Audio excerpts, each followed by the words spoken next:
네, 안녕하세요. 예쁜 피부 만드는 김세희 원장입니다. 오늘 이야기 시작해 볼게요. 몸무게를 7kg을 줄였는데 갑자기 허벅지에 튼살이 보여요. 갑자기 튼살이 생긴 건가요? 최근에 어떤 환자분이 이렇게 질문을 해오셨는데요. 튼살 예방을 위해서는 체중 관리가 중요하다. 몸무게를 감량해야 된다는 일반 상식과는 또 다르죠. 결론부터 말씀드리자면 체중 감량 후에 튼살이 생길 수 있습니다. 더 정확하게 말씀드리자면 튼살이 발견된 거죠. 다이어트 후에 튼살에 대해서 한번 자세히 이야기해 보겠습니다.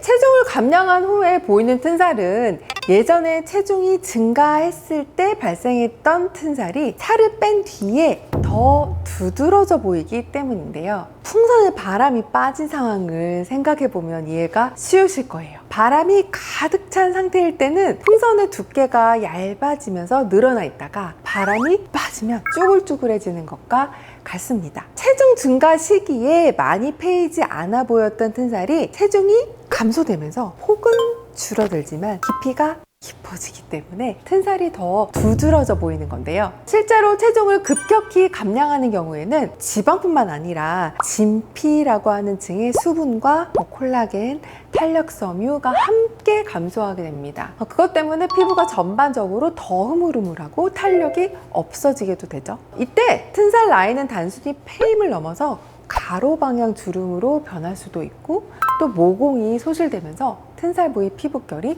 완전히 변할 수도 있습니다. 그래서 더 눈에 띄게 되는 거죠. 가장 주의할 점은 급하게 체중 감소를 하지 않는 것인데요. 특히 운동 없이 굶어서 빼는 것이 최악입니다. 병원에 오는 분들 중에 어떤 분은 한 달에 10kg 이상도 감량하시더라고요.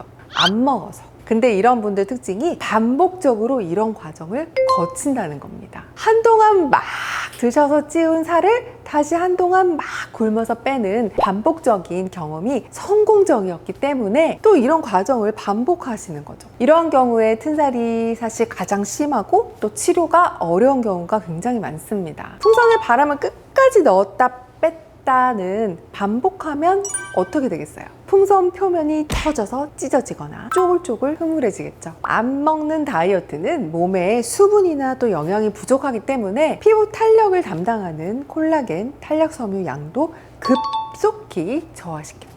그러니까 한 달에 3kg 이상 감량은 하지 마시고 꼭 영양소를 골고루 섭취하고 운동과 병행하시기 바랍니다. 참 여기서 한 가지 말씀드려야 될 부분이 있는데요. 단기간에 살을 빼기 위해서 지방흡입 수술을 받으시는 분들이 굉장히 많으시더라고요. 지방흡입술은 지방을 대량으로 제거하기 때문에 튼살이 갑자기 보일 가능성이 있습니다. 이때는 지방흡입 수술 후에 반드시 고주파나 LDM 같은 기계들을 이용해서 탄력 강화나 빠른 혈액순환 개선을 위한 치료를 받는 것을 추천드려요. 이러한 치료들은 튼살 발생 가능성을 또 줄여주기도 하지만 혹시 발생할 수 있는 지방 흡입 수술 후에 구축이나 울퉁불퉁한 증상도 예방할 수 있기 때문에 꼭 해주시는 것이 좋습니다. 마지막으로 다이어트 중에 보습과 마사지가 필수인데요. 보통 다이어트 후에 튼살은 지방량이 원래 많았다가 감소하는 배나 허벅지, 팔 같은 데 잘 발생합니다. 다이어트를 하면서 이러한 부위에 안 보이던 튼살이 눈에 띄기 시작하실 수 있으니까 보습제나 오일을 이용해서 하루에 한 번씩은 꼭 마사지를 해주세요. 물론 임산부들이 마사지 열심히 한다고 배가 아예 안 트는 거는 또 아닌 것처럼 마사지 열심히 하신다고 생길 튼살이 아예 안 생기는 건 아닐 수 있는데요. 하지만 마사지 통해서 피부를 자극하고 순환을 원활히 해주고 보습해주면 콜라겐 감소량이 훨씬 적어질 수 있습니다. 물론 다이어트 중에 튼살 치료는 병행이 가능합니다. 특히 붉은 튼살이 눈에 띄기 시작했다면 사실 바로 치료를 받으시는 것이 좋습니다. 붉은 튼살은 처음에는 색만 붉다가 갑자기 살이 확 찢어지면서 순식간에 넓고 깊어질 수 있는데요. 그래서 패이기 전에 다이어트와 함께 튼살 치료를 병행하면 튼살의 진행을 멈출 수 있고 또 흰색 튼살이 거의 없이 말끔하게 치료되는 경우도 굉장히 많습니다. 하지만 만약 이미 흰색으로 패인 튼살이라면 다이어트 중이나 후 중에 적당한 시기에 치료를 고려하셔도 됩니다. 하지만 다이어트 중에 튼살이 점차 깊어지고 쭈글쭈글해지는 속도가 급격하다면 비교적 조기에 치료하시는 것이 총 치료 횟수를 줄일 수 있고 또 호전 목표를 높게 잡을 수 있는 방법이 될 겁니다.